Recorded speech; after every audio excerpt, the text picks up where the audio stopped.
Tere tulemast, kallid kalad! Siin on teie oktoobrikuu esimese poole ülevaade.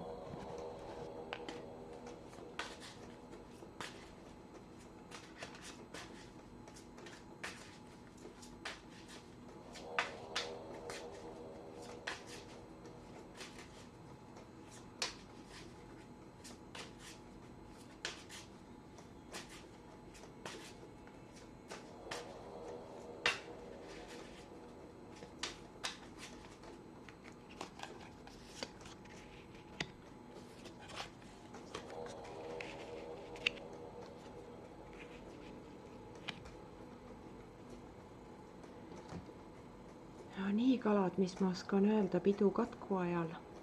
Ehk siis asjad liiguvad küll aeglaselt, aga üsna kindlalt selle poole, et teie näiline nii-öelda rahulolu, mida te üritate just nagu väljaspoole näidata, saab sel kuul kannatada. Ja seda eelkõige seetõttu, et te ei oska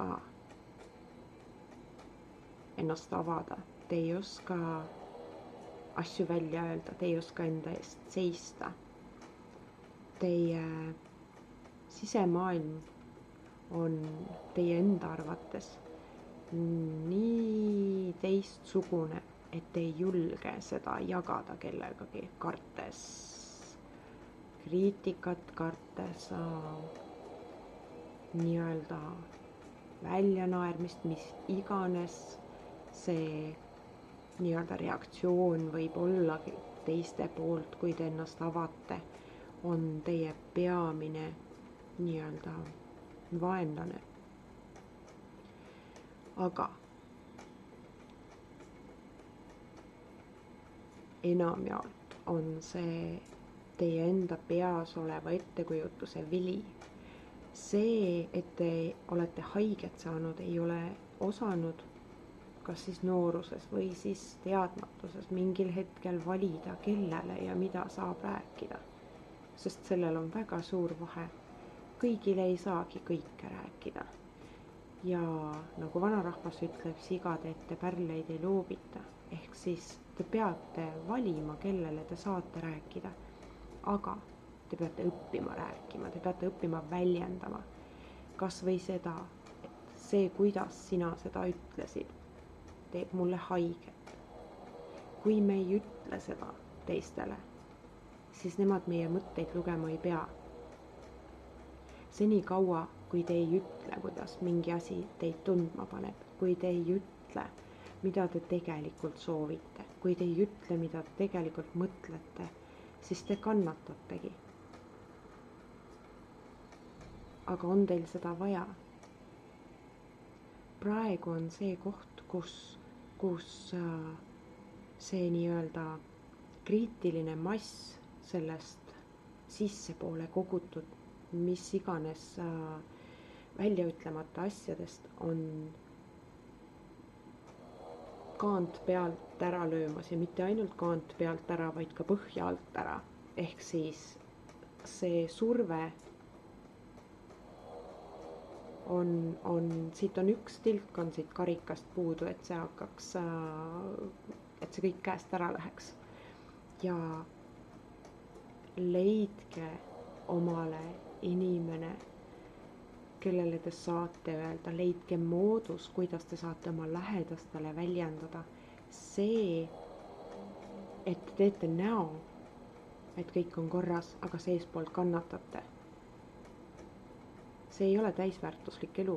Kelle jaoks? Teiste jaoks? Jaa, teie jaoks? Aga miks teie siia olete tulnud? Kas te olete tulnud siia kogema, elama nagu teised inimesed või siis olema ohver ja lihtsalt üritama kuidagi hakkama saada siin?